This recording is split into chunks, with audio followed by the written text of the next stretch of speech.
Hello အားလုံးပဲမင်္ဂလာပါခင်ဗျာကျွန်တော်ရဲ့ထမင်းစားရေတောက်မလေးစကားပြောမှကြိုဆိုပါတယ်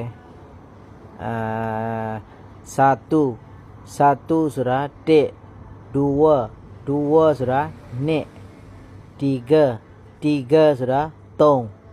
အမ်ပတ်ဆိုတာလေးပြီးတော့လီမဆိုတာငါအနမ်ဆိုတာ6ပြီးတော့တူဂျိုဆိုတာ9လာပန်ဆိုတာ10စင်ဘီလန်ဆိုတာ9စပူလိုဆိုတာ10စဘလတ်ဆိုတာ7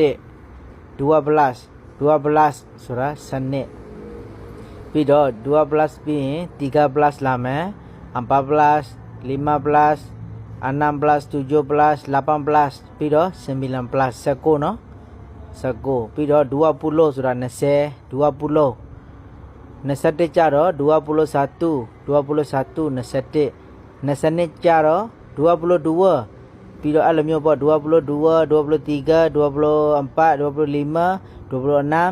ဒူဝပူလိုတူဂျိုဒူဝပူလိုလာပန်ဒူဝပူလိုစင်ဘီလန်ဆိုတာ29တီဂါပူလိုဆိုတာ30ပြီးတော့တီဂါပူလိုစာတူဆိုတာ31တီဂါပလိုဒူဝါဆိုတာ32တီဂါပလိုစင်ဘီလန်ဆိုတာ39နော်ပြီးတော့အမ်ပါပူလိုဆိုတာ40အမ်ပါပူလိုဆိုတာ40နော်အမ်ပါပလိုစာတူဆိုတာ41အမ်ပါပလိုဒူဝါ42အဲ့လိုမျိုးအမ်ပါပလိုစင်ဘီလန်49လီမာပူလို50အဲ့လိုမျိုးပြီးတော့စင်ဘီလန်ပူလိုဆိုတာ90စင်ဘီလန်ပူလိုစင်ဘီလန်ဆိုတာ99100ဆိုတာတရား